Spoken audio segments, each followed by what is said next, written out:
closed her eyes, tears streaming down her face. "I remember," she whispered. "I was 8 years old. Rose would take me to hear him play before everything. His hands moved just like that. The music filled the chapel, spilled into the corridors, reached up toward whatever realm holds the souls of murdered men and the women who loved them. It was a requiem for James Williams, for Thomas Johnson, for all the secrets and lies that had poisoned 3 generations. But this story isn't over yet, dear reader. Because the next morning, as Boston woke to fresh headlines about the Lancaster scandal, another diary was discovered. This one belonging to Charles Lancaster III himself, and its contents would reveal one final, devastating truth that would shake both families to their core. Dr. Lisa Johnson had known more than she'd revealed. The timing of Margaret's admission to Mercy General, Destiny's assignment to her care, none of it had been coincidence. Because Charles Lancaster III's diary contained one more secret, one more sin that demanded justice.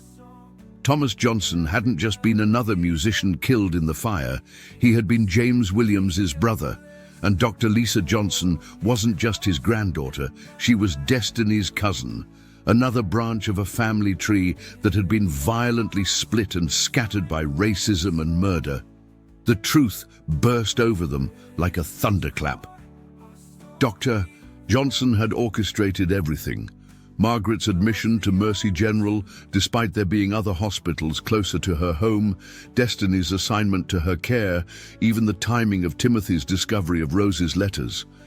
"I had to," she explained to Destiny in her office, as reporters continued to camp outside the hospital.